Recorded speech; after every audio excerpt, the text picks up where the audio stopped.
My name is Miguel Gonzalez. My name is Shirley Hecht. My name is Marcus Allen. Omobola Salibo. McKenna Sampson. My name is Kiara McCrae. I identify myself as an African-American female from a working class family. Kind of identify as an inner city, low socioeconomic, middle class child. I identify as Israeli. Normally, I identify myself as a Jamaican woman. I'm bisexual, I'm Latina, and I'm a woman, but I am white. I identify as a white cisgender female. I identify myself as a Hispanic immigrant.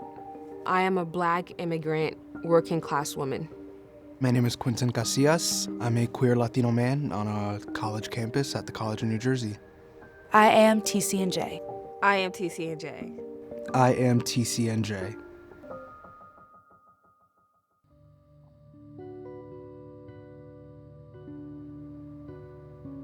I went to a high school of about 1,200 students, and I could count on one hand how many people of color there were at my school. So TCNJ is similar to my high school in terms of the demographic. Like the high school that I went to was predominantly white, but TCNJ I've actually met more people of color than I did at my high school. TCNJ has brought me to a place where I can find more people in my own community, but there are still often instances where I find myself being like either the only or one of two brown people in a classroom. So I've always been in the minority, especially within my community. I would say here it's more on a larger scale, so there are more people in each group, but it's about the same. TCNJ is different from my high school because the first thing that comes to mind, it's a predominantly white institute. I've learned that there are a lot more white people in the world than I had anticipated. You're coming from diverse and a predominantly Black world and Latino world. Oh my God, it's a shell shock. It's a culture shock. I remember one of my first weekends at TCNJ, the majority of the kids on my floor are white, and a lot of them do have money. And they just started comparing bank accounts, and they were all in the thousands. And whereas me, I had just gotten my paycheck of like maybe $180. If you have that money, that's awesome. It was just, I've never been around it like that. And so it's just, I'm still learning how to navigate that. Coming from high school to here, I kind of realized that there is a big socioeconomic difference. I remember freshman year, people were like, yeah, my second beach home has an elevator in it. I said, a home with an elevator in it? A second home, a second beach house, a beach house. Who has a beach house? We can't even afford to drive to go to the beach. That's just way too much gas monies. But I think that was my biggest difference, the disparity between socioeconomic opportunities. When we talk about race, it's more often than not, it's about people of color. Very few times we talk about people from the European descent or even just the Asian American descent. And not even people of color, it just focuses on Black people. When you hear race, people just attach Black to it. I only saw race as like white and Black. When I was interacting with other students on campus, I was like, wow, there's so many points of views that I was neglected from learning in high school. There's a spectrum of what that means to be diverse and inclusive. My mom always taught me, like, you know, it's your merit. It's the amount you work hard to get here. It's the fact that you're smart. And when I got here, I didn't realize how much my race mattered to me, how much my race affected me. Even though I went to diverse areas, I had the privilege of not having to deal with my race until I got here. Racism, classism, and sexism, but like racism, as it affects our various social identities as women of color, as men of color, as LGBT of color, it didn't hit me until I came to the college.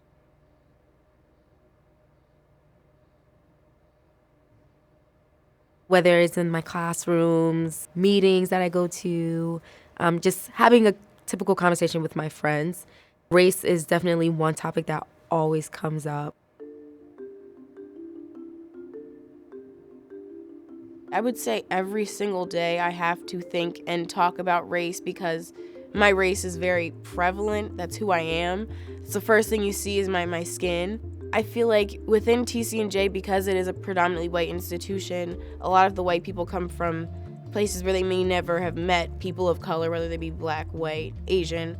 So I feel like I find myself educating people that are outside of my own identity. A lot of people haven't gone through what other people have gone through, and just having those conversations, just being exposed to them, it's just the role that you take on as individuals to just have the seat, be at the table, and listen and be open-minded. I think it's really important for everyone to be like, hi, this is my experience, and just to have a listening ear, because that's how you learn that sometimes things aren't okay. Race is constantly talked about in most of my daily conversations, everything I'm involved in, but it's a good thing. And if it's talked about more in white spaces, not just in classrooms, then I think we're doing it justice. You shouldn't hide from it.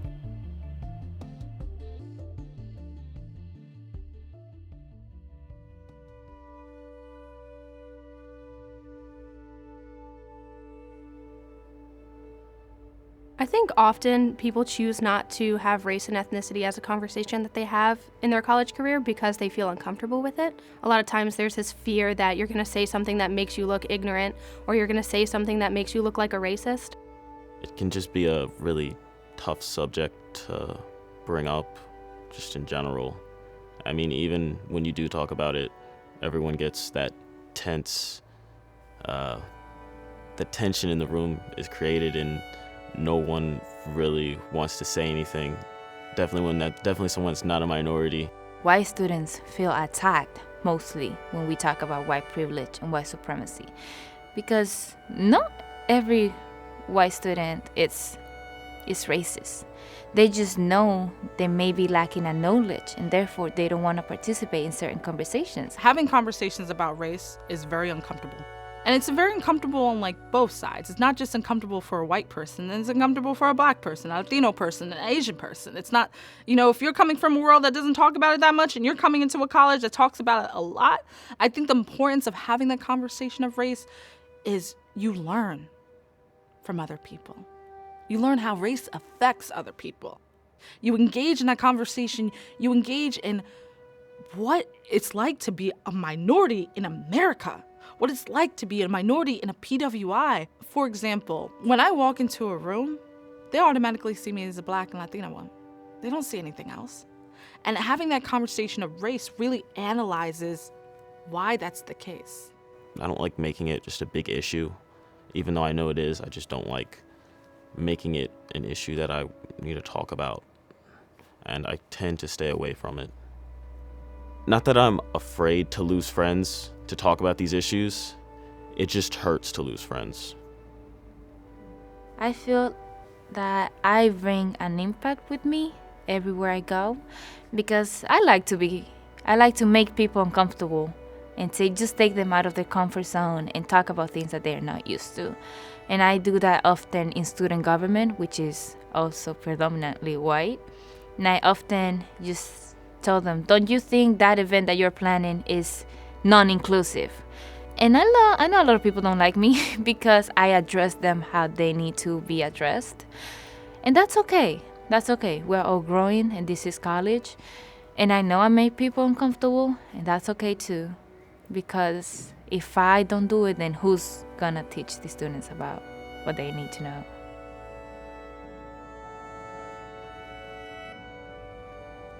Having the conversation with a bunch of seniors isn't as impactful if you have the conversation at freshman year, first semester. Because that's exactly when Black students and white students get the culture shock. That's exactly when everything erodes into something bigger, because that's when we get called the N-word, but in a friendly manner. That's when, certain things happen in the showers. Oh, your hair is really curly, blah, blah, blah, this, that, and the third.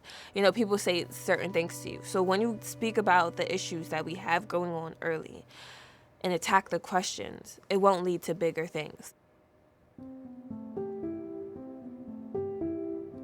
I'm an immigrant. I'm first generation.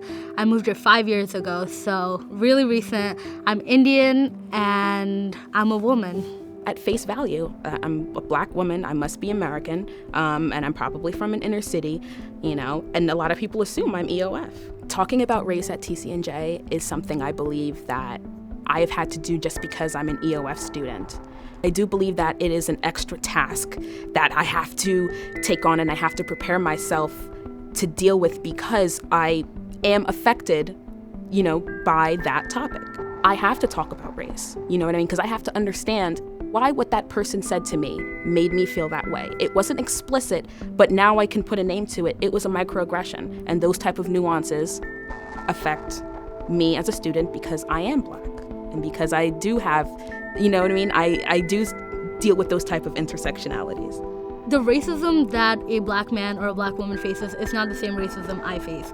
A lot of the racism I face is typically with immigration. People ask me why I'm here, and if I criticize the country, why don't I just go back? You're never really able to step into someone's shoes. It's really not possible and really hard because you don't know their story, you don't know their background. They may be struggling with something with ableism, they may be struggling with something with race, they may be struggling with their gender identity, and you don't know that unless you have a conversation and let them tell you their story. I feel like college is the best time for a person to make mistakes and learn from them.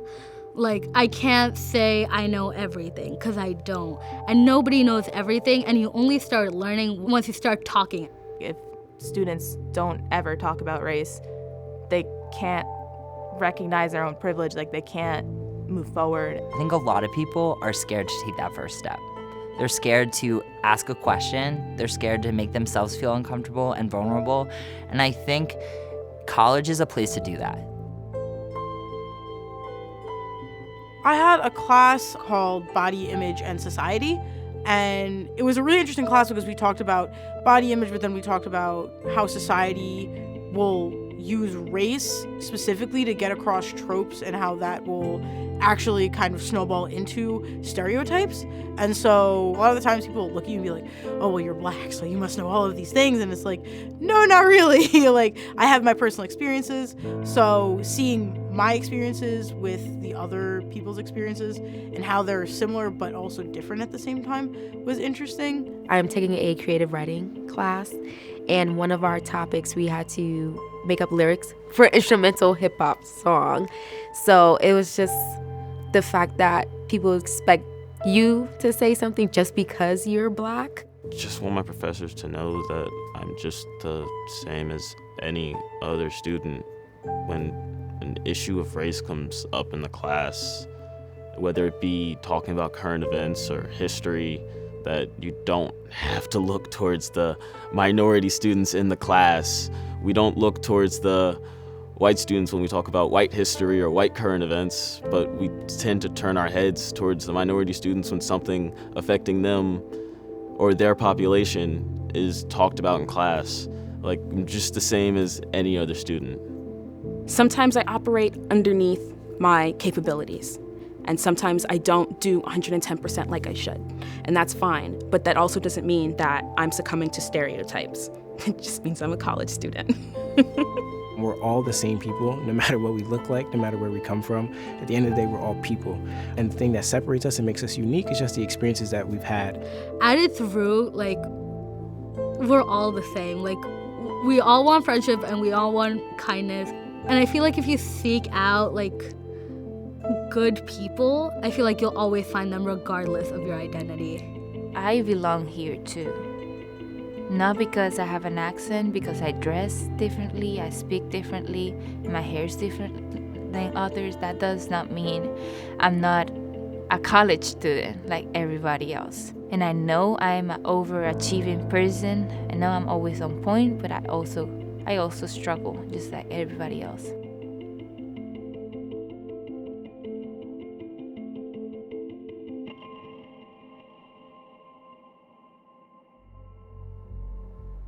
So if we don't have conversations about race on campus, then everything is silenced. And then we think that everything's okay.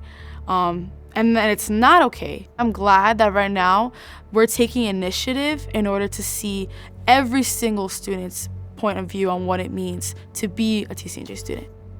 When we as a campus don't have conversations about race, class, gender, immigration, sexuality, even sexual abuse, we become a parasite.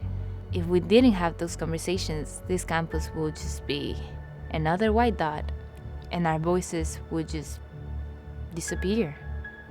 Having a conversation opens up a space for people to be uncomfortable, and with that discomfort comes an ability to learn about things that you don't know. So I would never know what it feels like to be a white person, to be a white male specifically on campus, but talking to someone who has a different experiences from my own, I'm able to learn. When you don't have that conversation, you're stopping yourself from learning about other people.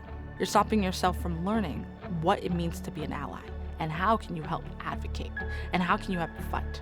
I think our biggest thing when having this conversation is how do we let them into our experiences in a genuine way? Being able to look at your own biases is something that's extremely important here on campus. This is growth, and we're not targeting you. Saying that you're white, you're bad, or that you're black, you're a victim. That's not what we're doing. I think education is the way for us to really shape a better campus climate. I want my professors to know that I'm not afraid to have these conversations because I am willing to learn about them. My background is, how I identify, and I talk about it all the time, and I talk about my family that's living abroad. It's just part of who I am. You should be able to talk about it because it's something to be proud of and something to, uphold. My name is Roman Brooks. My name is Kelly Saldriaga. My name is Dalia Odrago. My name is Maggie Parayan. My name is Suchir Govindarajan. My name is Ana Camila Gutierrez. Born in China, but I was adopted when I was 1 year old. I would identify myself as Colombian American. A Black, Jamaican, Guyanese immigrant. And Hispanic, first generation, more towards the world class. I'm a bisexual, Black, cisgender male. I'm both West Indian as well as Hispanic. I identify as African American. I identify myself as a white, cisgender, straight female. I'm low income from an urban area, and I have the privilege to come to the College of New Jersey and receive an education. I am TCNJ. I am TCNJ. I am TCNJ. I am TCNJ. I am TCNJ. I am TCNJ. I am TCNJ. I am TCNJ. I am TCNJ. I am TCNJ. I am TCNJ.